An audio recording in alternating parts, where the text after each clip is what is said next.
গাজীপুরের টঙ্গীর চেরাগালী এলাকায় ঢাকা ময়মনসিংহ মহাসড়কের পূর্ব পাশে উন্মুক্ত স্থানে প্রতিদিনই ফেলা হচ্ছে গাজীপুর সিটি কর্পোরেশনের টঙ্গীর আওতাভুক্ত সকল বাসাবাড়ির বর্জ্য।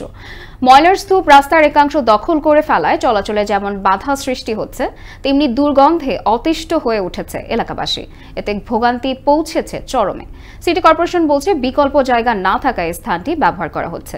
গাজীপুর টঙ্গী থেকে রায়হান মিয়া মৃধার পাঠানো তথ্যচিত্রে বিস্তারিত জানাচ্ছেন সহকর্মী জয়নাল আবেদিন। আগের টঙ্গীর ফিশন্স রোডে দারুল উলুম মাদ্রাসার বিপরীতে একটি ডাস্টবিনে টঙ্গী সিটি কর্পোরেশনের সকল বাসাবাড়ির ময়লা ফেলা হতো, কিন্তু দীর্ঘদিনের দুর্গন্ধ ও পরিবেশ দূষণের কারণে মাদ্রাসা কর্তৃপক্ষ সেই ডাস্টবিন বন্ধ করে দেয়।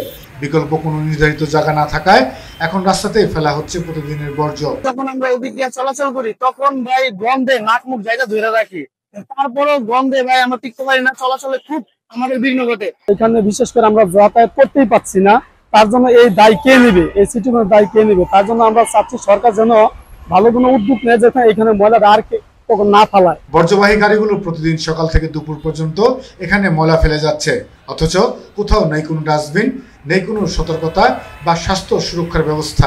অবৈধভাবে 1 মাসের সময় ফেলতে দিছে, এখন বৈধভাবে জায়গা খুঁজতেছে, জায়গা পালে আমারও কোনো জায়গায় ফেলানোর সুযোগ সুবিধা করে দিবে। সামরিক কিছু সময়ের জন্য আর কি, এটা সিটি কর্পোরেশনের নির্দেশে আর কি এই জায়গায় ফেলানো হইতো। বিষয়টি নিয়ে কথা বললে গাজীপুর সিটি কর্পোরেশনের প্রধান বর্জ্য ব্যবস্থাপনা কর্মকর্তা জানান, বিকল্প জায়গা না থাকায় আপাতত এই স্থানটি ব্যবহার করা হচ্ছে।